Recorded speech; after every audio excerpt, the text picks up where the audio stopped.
Hello बच्चों, चलिए प्रश्न को पढ़ते हैं। इसमें लिखा है एक विद्युत पंखे के ब्लेड की घूर्णन अक्ष से लंबाई 30 सेंटीमीटर है। पंखा 120 आरपीएम से चलता है, तो पंखे के ब्लेड के अग्रभाग का त्वरण कितना होगा बच्चों, ये हमें बताना है।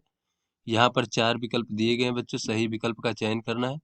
तो चलिए बच्चों, पहले इस प्रश्न की हम मूल अवधारणा को देख लेते हैं बच्चों। तो बच्चों, इस प्रश्न की मूल अवधारणा में हम देख लेते हैं कि कोई वस्तु जब है वो अगर वृत्तीय पथ पर गति कर रही बच्चों, तो उस पर एक अभिकेंद्र त्वरण लगता है, जो कि जिसकी दिशा केंद्र की ओर होती है बच्चों। तो यहाँ पर हम देख लेते हैं कि अभिकेंद्र त्वरण का मान बच्चों कितना होता है। तो बच्चों, इसे हम एसी से प्रदर्शित कर लेते हैं। इसका मान होता है ओमेगा का वर्ग गुणे आर, जहाँ पे बच्चों ओमेगा क्या है, वस्तु का कोणीय वेग है, और जो बच्चों आर है ये वृत्तीय पथ की त्रिज्या है। तो चलिए बच्चों, इस प्रश्न को हल करते हैं। तो यहाँ पर बच्चों हमें जो बच्चों पंखे का अग्रभाग दिया गया उसका हमें त्वरण ज्ञात करना है। तो बच्चों, अग्रभाग की जो है वो घूर्णन अक्ष से जो दूरी होगी बच्चों, वही वृत्तीय पथ की त्रिज्या होगी। इसका मान बच्चों 30 सेंटीमीटर दिया गया है, तो इसे हम 0.3 मीटर कह सकते हैं बच्चों।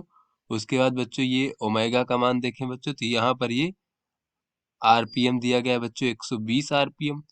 तो बच्चों ये यहाँ पर हो जाएगा 102 पाई, और गुणे बच्चों आवृत्ति, तो आवृत्ति होती है बच्चों की 1 सेकंड में कितने चक्कर लगाया जा रहा है। तो बच्चों ये 1 मिनट में है, तो बच्चों इसको हम 120 और भागे बच्चों 1 मिनट में 60 सेकंड होते, तो इस प्रकार से ये प्रति सेकंड चक्कर हो जाएगा आवृत्ति। तो बच्चों इस प्रकार से ये हो जाएगा 4 पाई।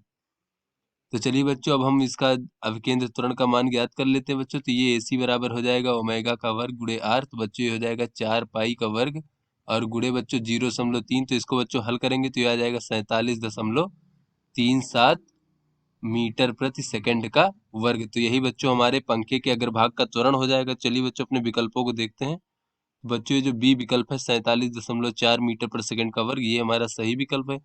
तो आशा करते हैं बच्चों ये आपको समझ में आ गया होगा। धन्यवाद।